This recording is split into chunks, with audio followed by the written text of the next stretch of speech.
Heavy rainfall and flooding continue to drench the state. A proposed amendment could eliminate Corpus Christi drought surcharge exemptions. And Texas officials want to protect the deer hunting industry from the screwworm threat. This is South Texas Midday. I'm Rob Boskamp. Thank you for joining me on this Tuesday, June 16th. Rainfall is expected to continue across South Texas today. The inclement weather has taken its toll on the region.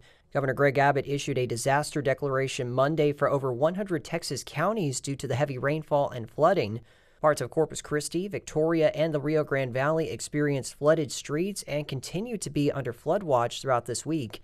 3 News reports that record rainfall was received in some areas between 3 and 4 inches.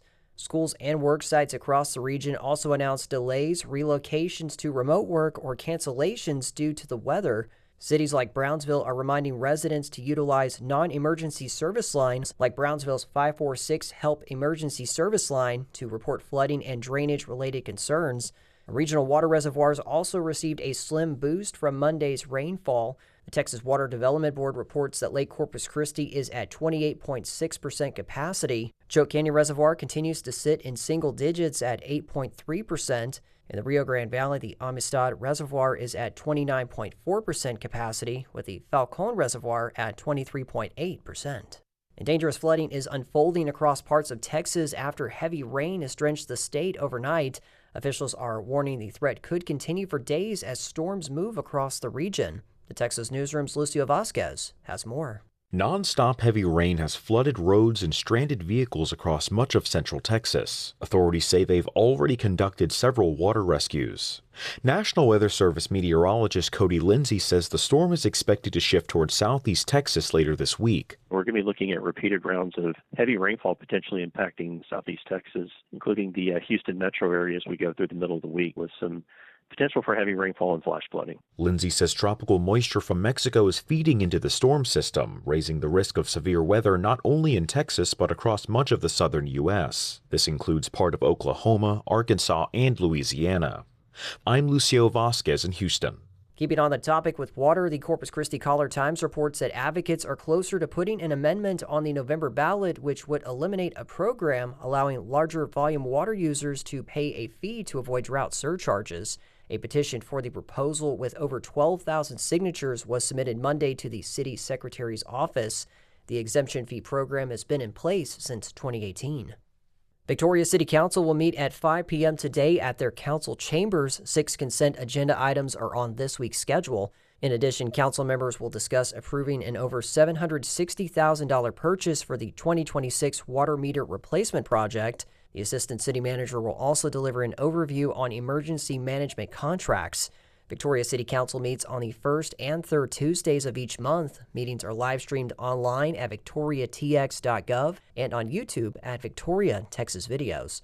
Corpus Christi City Council's next regularly scheduled meeting will be next Tuesday, June 23rd. And due to the Juneteenth holiday, the city of Corpus Christi will not hold its weekly water supply media briefing this Friday. They are usually live streamed at 10 a.m. Fridays on the city's official YouTube channel. Officials with Oakview Group, the operator of Corpus Christi's Hilliard Center, announced Monday that they have appointed Tiffany Sun as the venue's general manager. Sun will begin her new role on June 22nd. She brings nearly 2 decades of experience in live events, sports, entertainment, arena management, and convention center operations. Sun recently served as the general manager at Chesapeake Employers Insurance Arena at University of Maryland, Baltimore County. She will oversee strategic direction and day-to-day operations of Hilliard Center, including its arena, Salina Auditorium, and the venue's convention center. State officials are asking Texans to help protect the state's white-tailed deer population from screwworm. Texas Public Radio's Brian Kirkpatrick reports the deer drive a nearly $10 billion annual hunting industry. The state has an estimated white-tailed deer population of more than 5 million. They, too, are prone to the screwworm parasite spread by flies. Alan Kane directs the Wildlife Division of Texas Parks and Wildlife. He says they need hunters and ranchers to be on the lookout daily for signs of the illness in the animals. Folks using game cameras, for example, when they're sitting out in the evenings, watching deer or other wildlife, those are good opportunities to observe and assess whether there might be wounds or injuries that look suspicious. And if they are, we need folks to report those to Texas Parks and Wildlife Department. Kane says there are plenty of examples online of what the disease looks like in deer. The wounds start small but can grow up to 6 to 8 inches wide and become deep and full of larvae. I'm Brian Kirkpatrick in San Antonio. University of Texas at Austin leaders have fired KUT General Manager Debbie Hyatt on Monday, a little more than a month after she publicly challenged safety as the reason why much of the public radio station's inaugural festival was forced off campus. The Texas Tribune reports that Hyatt's firing was announced via email to KUT staff on Monday. A UT Austin spokesperson did not immediately respond to questions about why Hyatt was terminated. Hyatt previously worked at the Austin American-Statesman for 28 years, rising to editor-in-chief before joining KUT in 2019.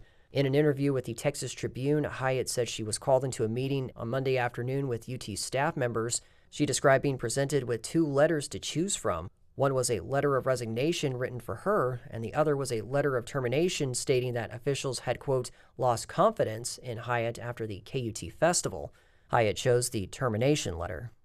From the Rio Grande Valley and Laredo to Big Bend and El Paso, local residents and environmental advocates are raising concerns about sweeping federal plans to construct more than 100 miles of border wall and hundreds of miles of floating barriers along the Rio Grande.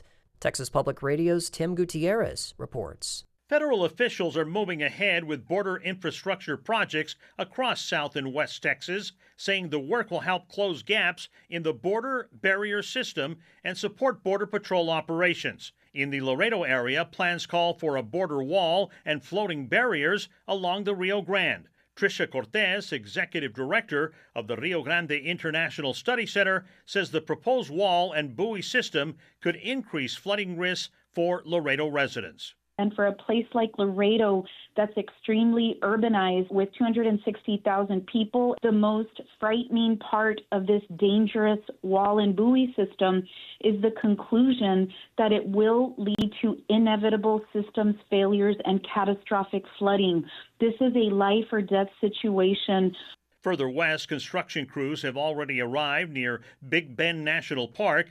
Bulldozers and loaders are moving earth and rock despite a pending lawsuit seeking to stop the work. The federal government has waived dozens of environmental and historic preservation laws, allowing construction to move forward more quickly near Big Bend National Park. Lakin Jordal, a national public lands advocate for the Center for Biological Diversity, says the construction contract makes the administration's intentions clear. They are rapidly moving forward, and they've got their targets set on the national park. They've made some statements suggesting that they might not build walls in the park, but they've also issued a construction contract worth $1.7 billion. On the contract itself, it says for border wall in Big Bend. The Center for Biological Diversity has filed a federal lawsuit challenging those waivers, arguing the administration improperly bypassed environmental review and protections for historic and cultural resources. Opponents say more than 3,000 Texans from border communities have contacted their elected officials, urging them to halt the border wall and buoy projects. I'm Tim Gutierrez in San Antonio. Sources with ESPN have reported quarterback Brendan Sorsby is leaving Texas Tech University to enter the NFL supplemental draft.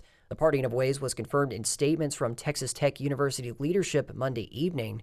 The decision effectively ends an eligibility fight between Sorsby and the NCAA after an investigation in May led to Sorsby's admission that he placed thousands of sports bets over 3 years, including at least 40 on his own team at Indiana, a violation of NCAA rules.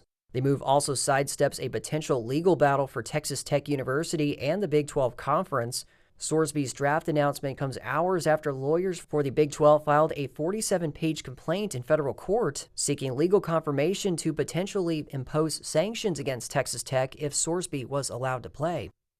Weather pending, the Corpus Christi Hooks are expected to kick off a 6-game homestand with the San Antonio Missions beginning tonight.